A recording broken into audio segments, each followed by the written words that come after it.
very first performance of Swan Lake was as a guest artist in Budapest with the Hungarian National Ballet. And as was the norm with me, I had very little time for rehearsal. And Rosella Hightower, with whom I had worked a great deal, was kind enough to come to Budapest to help me with that first big role, and giving me advice also on actually how to get through it, the stamina needed, and just how to approach it from that point of view as well as from many others. I was very blessed with my partner, who was Victor Rona. Victor Rona partnered Margot Fonteyn here in London for a while, was a big star in Budapest, and he had done multi Swan Lakes, so he was very kind and very helpful. I think I had a whole week to get it together and to learn the fourth act, which of course is different in any production that one does. But it was a bit of an adventure because the first performance was at the Erkel Theatre. And in those days, usually the floorboards were wood. But in this case, they had one of those sort of canvas painted floors, which was not properly pulled out. And so it was all wrinkly. And it meant that every time I had a pirouette to do, partnered or not partnered, my foot would get caught in the carpet and take the floor with you. So it was impossible to do more than 2 pirouettes, and that was sort of grinding around. So that sort of went on to become one of my memories of my very first Swan Lake. But apparently it went okay. It was great that I had that opportunity, because soon afterwards I was visiting London. I think it was while I was with the Berlin Deutsche Oper. And Peter Williams, who was the editor of Dance and Dancers, introduced me to Beryl Gray. He took me to a performance at the Coliseum. And Beryl immediately asked if I would like to guest with the company. And she asked if I had performed Swan Lake, and I had literally just done it. So I was brought to guest in Newcastle, and I think my first performance there was with Alan Dubreuil. And that went on. I did a couple of performances in Newcastle and then one at one other place, and it led to my being asked to join the company, which I did a few months later. And then it was multiple Swan Lakes, so many. There was one particular time, typical of London Festival Ballet, where so many Swan Queens went off, and I ended up doing 7 Swan Lakes in 10 days, which was great fun. By the end of it, it was sort of like what you do at the end of the day. What are you doing, Swan Lake? And there was another time where I also had an adventure. My partner of the time was off, and I was told in the morning, and could I dance it with Kelvin Coe, who was a guest artist at the time from the Australian Ballet. And so I went in at 12 o'clock, and we had half an hour to rehearse, and we did it that night. So all that was grist to the mill, and it really did become one of my favorite roles. The White Swan and the Black Swan, I suppose because I tended to be cast in the bitchy roles, especially when I started out the Queen of the Willies and the murderess in that ballet. And, you know, I have a very romantic side to me, and I always longed to do the romantic roles. And in fact, that was one of the reasons why I had my nose operated, because I thought I had a nose that sort of stuck out a little bit like this, and I thought it made me look harsh. And so I had that done quite early on after I left Béjar. And it worked like a charm. From there on, I did Aurora, I did Swan Lake, I did Giselle. And so at last I was getting the chance to do these beautiful roles. which I loved so much. But what in fact used to happen was that I cared so much about the second act that I think I tended to overdo it. I think when I got a chance of doing 7 in 10 days, then I relaxed, and there was not that tension of wanting so much to prove that I could do these kind of role. And always I was told that the fourth act was the best, and just do the fourth act like you do the second. Just let it happen. So that was the challenge for me, to let it happen. My very first Swan Lake in London, I was very fortunate because Beryl Gray brought Peter Martens from New York City Ballet to dance The Prince with me as a guest. And that was at Festival Hall. And he was, I think, one of the best partners in the entire world, and such a handsome man. So that was really a thrill, and I was very spoiled by Beryl. In fact, in sort of typical dancer fashion, I thought in Australia, after I had been a director for a while, and I was thinking back to Swan Lake and guest artists and so on, and I thought, I wonder if I ever thanked Beryl for bringing Peter Martens to dance with me. And I decided I couldn't remember, but that I would do it then. So I wrote to her about, 30 years later to say, thank you for bringing Peter Martens. That was a truly wonderful experience. And Peter, I think, did allow me to relax into the White Act. Because it was like you were in an armchair. You just let go, and he was there, and he was far, just with one hand he would partner. It was glorious, glorious, glorious. The Black Act was great fun, as long as it was in the full-length ballet. I never enjoyed doing it in gala performances because somehow out of context, I just found it difficult. But the challenge also of the ballet, of having the black swan resemble the white and yet be a different person, as a different character, being the daughter of Rothbart. But how can the prince be fooled? I mean, that is the question.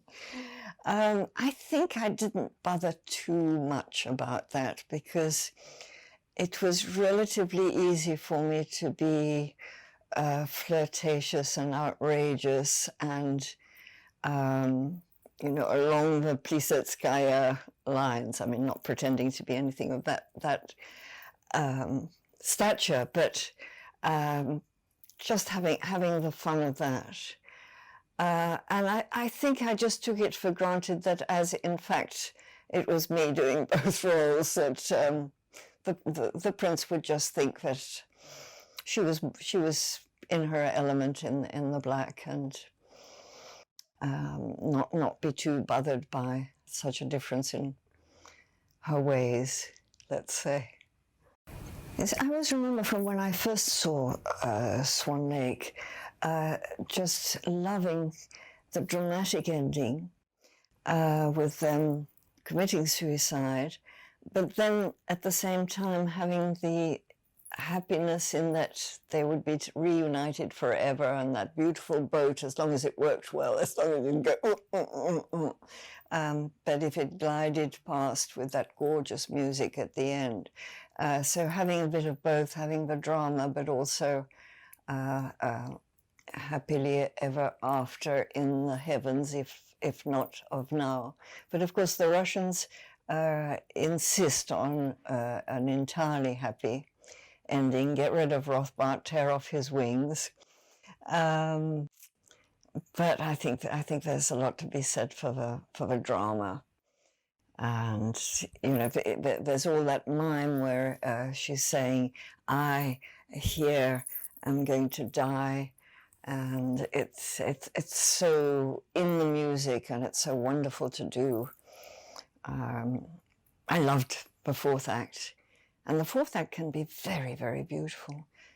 In the Australian ballet, when I was directing there, originally they had a version that Anne Williams did from when she was director, which was influenced quite a bit, I think, by the John Cranko version. And her fourth act was just exquisite. I was often invited as a guest to perform Swan Lake in many different countries, particularly when I was freelancing and dancing with Jonathan Kelly. And one of those countries was South Africa. We performed it in Cape Town several times in a version by David Poole, who was the artistic director of that time. And it was really rather wondrous. About a year ago, I met with Debbie Turner, who is the present CEO of Cape Town City Ballet, which is the company that KPAB became. And she was interested in my staging a new production of Swan Lake for them. And I was thrilled because it's been an ambition of mine for a long, long time. And there was a question of my doing it for Western Ballet in Perth, West Australian Ballet, but that didn't come about. So I had already quite a few ideas. So I was thrilled, and also it just seemed to be such a wonderful thing to be not only returning to basically the same company, although it's somewhat dwindled, of course, since then because of a lack of funding, but in fact the set and costumes are the same ones in which I danced. And they're beautiful.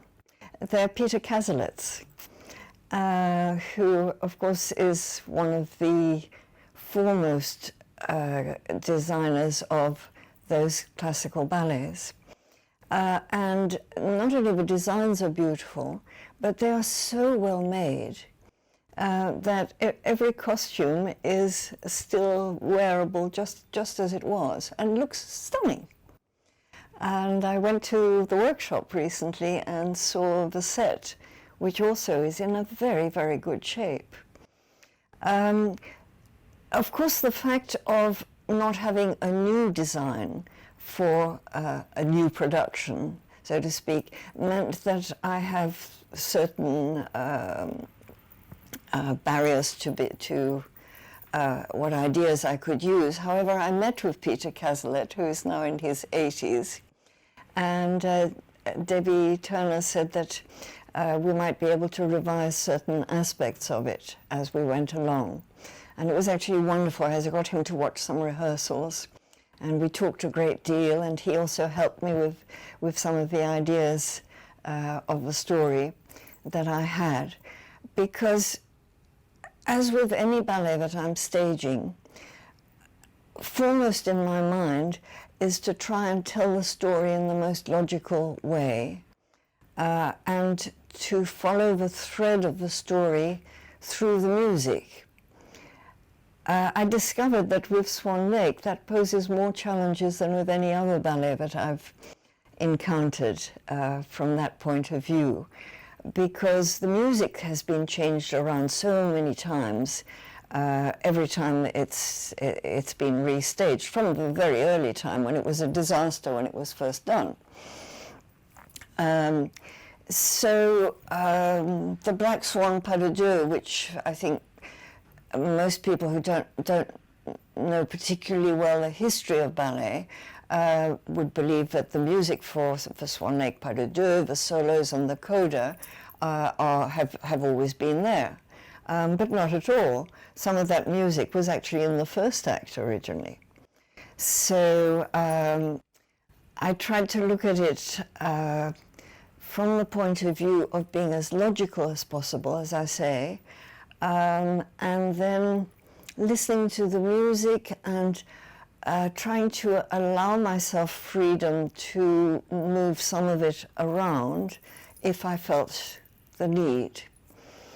But the big hurdle, of course, is how do you make the Swan Lake story logical? And the more I thought about it, the more I appreciated, I would say, rather than admired, versions that I've seen previously, whether live, and I've seen very many as well as danced in very many, to which I felt very often, but why? But this doesn't work. But why are they doing this? And then when I was trying to work at it, I started to understand, and I went back to looking at videos of a version that I'd seen and not particularly liked. And I said, now that's what they were trying to do. And to my mind, it doesn't work. How am I going to make this work? One of the things that people have tried is making the story the prince's dream. And I think that idea means that you then don't have to be too logical with the rest of it. So I thought that that could help me. But again, with versions that I've seen, somehow it doesn't then follow through till the end of the story, and they lose that thread. So eventually, again, listening a lot to the music and talking to Peter Cazalet, the designer, I thought that we should have an epilogue, a prologue, and an epilogue. And in the prologue, I'm going to have the prince in a sort of chaise longue asleep, but he's actually has to be a double. And we see him asleep, and then in his dream, from behind the chaise longue will come the real prince, but this is him in the dream, and we meet Odette as a person, not as a swan, and we see these two people who are clearly in love, and then it's a very, very short little sequence, and then the Queen Mother and the Chancellor come in and tell the prince that this girl is not for him, and he's not to see her anymore, and the Queen Mother marches him off. And the Chancellor clearly is very much in cahoots with the Queen Mother. And what it ends up with is that the Chancellor, in the dream, is also Rothbard. And there is a lovely transformation scene which existed in the previous version, so that when the Odette woman is told to go away, prince taken away, she is in her own room moping, and appears this great big bird at the window and transforms her into a swan. And of course this is the prince's dream. And the Rothbard who we see transforming is the Chancellor, and we've organized that the costume is such that there is a sort of a front piece to the costume which is the same as the Chancellor's, so that it's going to be clear to the audience that it's the same person, because often these things can get very confusing for an audience. So that was the beginning, and then to tie it up, I'm giving it all away, but anyway, there we are. In the epilogue, at the very end, we have the suicide, and we have something which I haven't really seen before, but I thought the music gave me that idea, that the swans should get so angry about what Rothbard has done to Odette and tricking the prince, that this mass of swans fight Rothbard and get the better of him and throw him into the lake. And so he dies as well. So we have a full drama there. But for the epilogue, we come back to the scene, Prince on the chaise longue, the real Odette comes in, wakes him up, doesn't understand why he's all confused, and they realize, the prince realizes that it was all a dream, and so they are truly happily ever after. So hopefully I get my cake and eat it, and so does the audience. I've also introduced another character because I love using the personalities of the dancers in a particular company when I'm staging something. And there is a minute dancer who's only, I think, 19, called Chanté Danielle, who is so witty, one technique for miles, but also a lovely personality. And I've made her the daughter of the tutor. And so, because I don't have a jester, in the Russian version there's always a jester. And I understand why that's helpful, because it lightens up the atmosphere, and you can have a really good dancer and a lot of virtuosity, and because the first act can be so boring.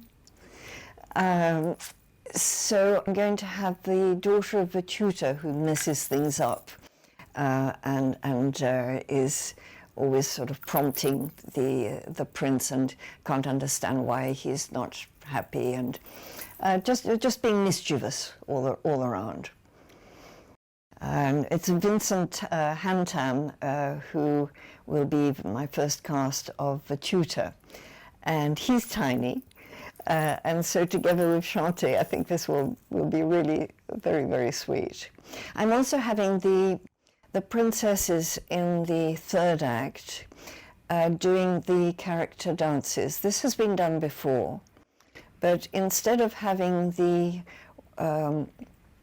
princesses come in with a fanfare and do the dance, all four of them or six of them, as possible brides for the prince.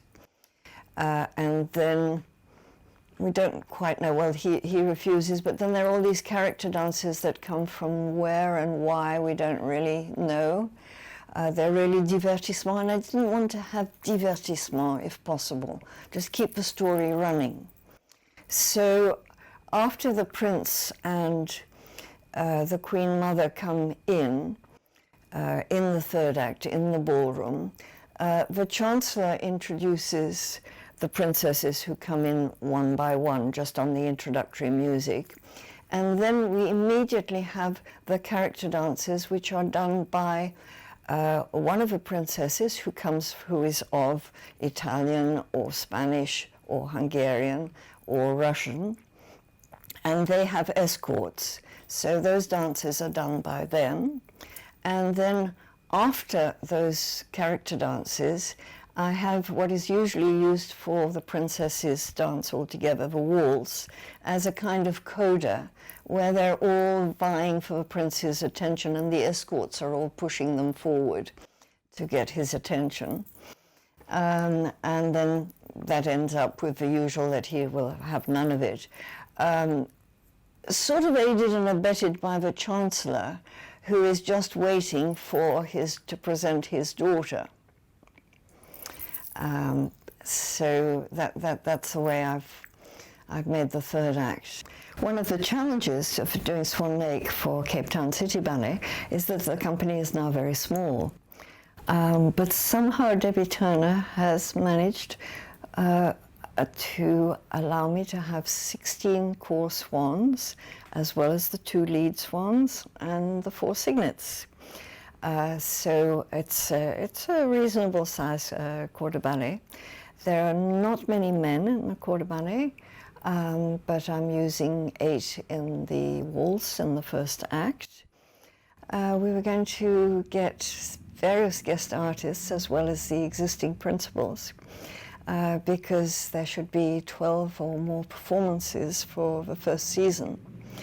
And we were getting Robin Hendricks from the Australian Ballet, with Callum Linane, her partner, there. Thanks very much to the generosity of David McAllister, because Robin is South African. Her parents have never seen her dance. And David just felt that it would be such a wonderful thing. Of course, it wouldn't have been possible without him being really generous with this, because the Cape Town City Ballet wouldn't have the money to afford such a thing. And then Brandon Lawrence from Birmingham Royal Ballet. I was going to partner Tanya Melnik from the Hungarian National Ballet. Tanya is actually Russian. She danced previously with the Stanislavski Ballet, and I've worked with her many times in Hungary. She's a beautiful dancer. I've never worked with Brandon, but have seen him and look forward very much to working with him. And we had yet one more, a lovely dancer called Austin Eiler, who is with Pennsylvania Ballet under Angel Correa. And he was going to holiday in South Africa, so I don't know if it's going to be possible, if it's going to happen at a future date, that he was also going to be one of the princes. And now, who knows what's going to happen? I was going to return in July to rehearse it, because I literally finished a week before I was supposed to leave. I finished setting it a week before I was supposed to leave. And the company had to shut down because of the coronavirus. So I had one more week there without being able to get in the studio at all. But I literally had finished the last scene, so thank goodness for that. And then I got almost the last plane back from Cape Town to London. But from what I've heard, we were meant to premiere in August and have 12 performances then. The company is at the mercy of the theatre, and depending on when that is going to be able to open again and when Cape Town City Ballet can have a season there. Last time Debbie Turner spoke to me, she said she was very much hoping that, although it hasn't been completely cancelled as such, but nobody believes it could happen in August, October would be the time that she thinks would be perfect. So I'm crossing everything that that's going to be possible, and that I can go in September, because I would need to have a good rehearsal period now to rehearse it and coach it properly. But then the question is, will the guests be able to come? Because October they'll be in mid-season with their company. So who knows? But we'll see, we'll keep our fingers crossed. And if it's not October, then 2021, I guess. I admire so much the companies in South Africa, how they've been able to keep going. I cannot imagine, because their funding was really just taken away, practically lock, stock and barrel. And the courage that some people have had in different ways, changing their names, changing the format. The luck that both Cape Town and Johannesburg had was that they have been allowed to use the productions from the old companies, from K-Pab and Pact. And those productions, like for Swan Lake that I'm doing, have been kept, were beautifully made, both from the sets and the costumes, and so they can be refurbished and they can be utilized. But to get, also the theatres are wonderful. The theatres are first rate. There is so much space. There are wing space on the sides, at the back, to store sets, costumes. The auditoriums are beautiful. The stages are glorious. But there are hardly any people because of the lack of funding. So the companies are down to the absolute minimum, but managing now, thanks to the CEO like Debbie Turner, to somehow augment enough with students, with guest artists, with sponsorship from the outside, without which it just couldn't happen, to bring back those full-length ballets, and consequently, and to bring back quality work, and consequently to bring audiences back. But it's done with such a skeleton staff. In the wardrobe, for instance, at Cape Town City Ballet. There is one man who is an ex-dancer, and three women, and they work just next to the little office, which is just next to the studios. And there are huge advantages in a way to this, because it's the old-fashioned way. The people who are there entirely because they love what they're doing. They love the ballet. They love the work that they do, whether it's in the wardrobe, whether it's in the workshop, in the sets. Everybody is wearing 3 or 4 different hats, and it's so wonderful, because when we were talking about redoing the costumes for the swans, which Debbie Turner and I and Peter Cazalet were very anxious to do. And I said, perhaps we could do a prototype. Oh yes, said the wardrobe master, absolutely. I'll have something ready for you tomorrow. And lo and behold, tomorrow there on the Monica was the most beautiful prototype you can imagine. So we could immediately just get things done, and for fittings they're all there and they get done. Peter would say, well, maybe I think we need to change that decoration a little bit, and it could be different for this one. And it all can happen much faster. There are not all these people to report to and have to write all sorts of documents and goodness knows what. So it's very sympathique. I really love working there. And the dancers are so hungry, so anxious to work. Debbie Turner's done an extraordinary job. She's managed to get guest teachers for them. Somebody like David Peden was out there for 6 weeks last year. Vincent Hantamp has been there for several months. Some of the South African wonderful teachers and coaches also have been there. She's brought Balanchine ballets. She's brought real meat for them to bite on. And they're hungry. So to work with people like that, and like always, South African dancers have always been very, very talented. So I think it's a company that's well on the way up.